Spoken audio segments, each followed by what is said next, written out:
Porto Alegre, no ano de 1811, vai haver registrado um tremor de terra que assustou os poucos moradores que haviam ali até então, que se resumiam a meramente talvez entre 8 e 10 mil habitantes. Esse tremor de terra ele foi sentido em toda a vila, então. Porto Alegre ainda não tinha fórum de cidade, e foi também sentida em outras localidades próximas, inclusive há registros que uma grande tromba d'água se formou no rio Jacuí e na costa oriental do que é hoje o Uruguai, e também chegando a Montevidéu, chegou a ser registrado uma espécie de pequeno tsunami, não a ponto de destruir o litoral, mas de ondas que se levantaram muito além do normal. Terra registrado no ano de 1811 em Porto Alegre fez com que algumas ilhas do Lago Guaíba sofressem também as consequências desse fenômeno geológico. E uma delas foi a Ilha das Pedras Brancas, que hoje é conhecida como Ilha do Presídio. Algumas pedras, em função desse tremor de terra, chegaram a ser deslocadas pela violência do fenômeno. Esse fenômeno geológico que aconteceu em 1811 em Porto Alegre, ele vai estar registrado nos trabalhos de Francisco Inácio Ferreira, nas coletâneas de Antônio Alves Pereira Coruja e também nos estudos do Barão de Capanema.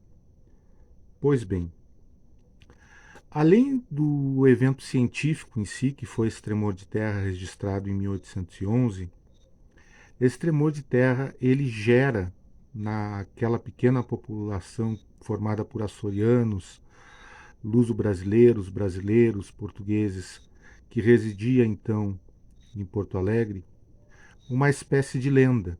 E essa lenda vai estar diretamente associada à Ilha das Pedras Brancas ou Ilha do Presídio, principalmente porque, como eu falei, algumas pedras ali da ilha foram deslocadas com a força do tremor de terra.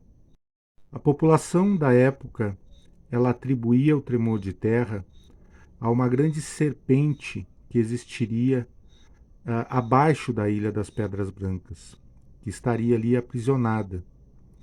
E cada vez que essa serpente tentava se libertar e vir à tona, no caso, né, encontrar o Lago Guaíba, o Rio Guaíba, haveriam os tremores de terra e as pedras eram deslocadas.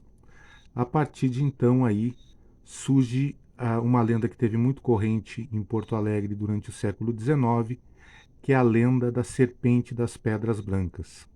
E daí, durante todo o século XIX, vão surgir alguns relatos de pescadores, ilhéus ali do Guaíba, ribeirinhos, moradores do entorno do Lago Guaíba, de que já teriam avistado essa grande serpente na Ilha das Pedras Brancas tentando se libertar e que ela atacava por vezes algumas embarcações que chegavam ali próxima, mas ela estaria sempre presa ali embaixo das pedras. E a lenda da serpente das Pedras Brancas ainda diz o seguinte, que um dia finalmente essa grande serpente vai se libertar, levantando todas aquelas pedras que existem na ilha para o alto e indo em direção à cidade. No dia que isso acontecer, Porto Alegre vai ser destruída e vai ser o fim do mundo. Esse é o relato que se formou a partir da lenda da Serpente das Pedras Brancas, uma lenda que teve muito corrente em Porto Alegre durante o século XIX.